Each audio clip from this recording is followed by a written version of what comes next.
आज 10:30 ते पावणे 11च्या दरम्यान एक CFS प्राप्त झाला होता 112 कडून पोलीस स्टेशन नंदनवन हद्दीमध्ये की हिवरीनगर झोपडपट्टी या ठिकाणी एका भावाने त्याच्या भावाला मारल्यासंदर्भात मी खून केलेला आहे, त्याला मारलेला असा CFS 112 वर प्राप्त झाला होता.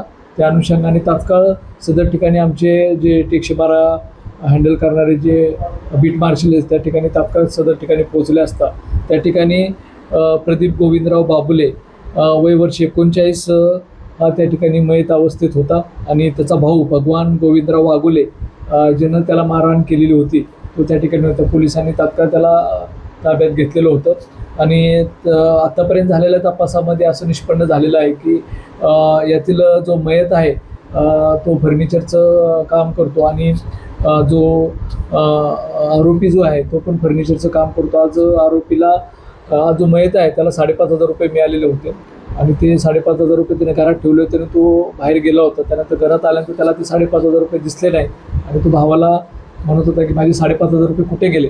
त्या अनुषंगाने त्यांचा त्या ठिकाणी शाब्दिक वाद गेला. वादामध्ये जे टॉमी पडलेली होती घरात त्या टॉमीच्या आहे ना त्यानं डोक्यावर वार करून त्याला मारहाण केलेलं आहे.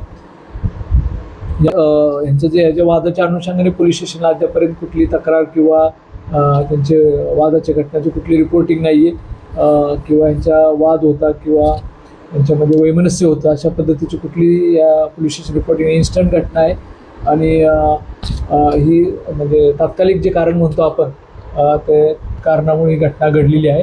ह्या दोघांचे जर रेकॉर्ड पाहिलं तर यांच्यावर कुठली ज्या अगोदरचे हिनियस क्राईम्स वगैरे किंवा असे गुन्हे दाखल नहीं. कौटुंबिक वादातून एक गुन्हा दाखल है तो 2013 में दाखल है. इसमें पुलिस स्टेशन बीट मार्शल जो टीम है वो उन्होंने तत्काल में जाके उसका मतलब ग्रीवेंस पकड़ के घटने का ग्रीवेंस देख के तत्काल स्पॉट अटेंड किया और आरोपी को वहाँ पे और जो भी एविडेंस थे वहाँ के वो एविडेंस सिक्योर करने में मदद की और वहाँ से कोई भी एविडेंस गायब न हो और तहकीकात में उसका फ़ायदा हो इस हिसाब से वहाँ पे जाके पूरा घटनास्थल वगैरह उन्होंने सीज़ किया, लोगों को वगैरह ये किया ठीक तरह से वहाँ का घटनास्थल उन्होंने पैक करके रखा था.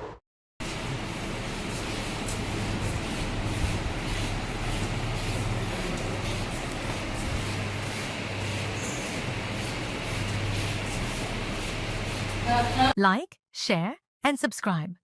Test Tech News. Stay tuned for the latest updates.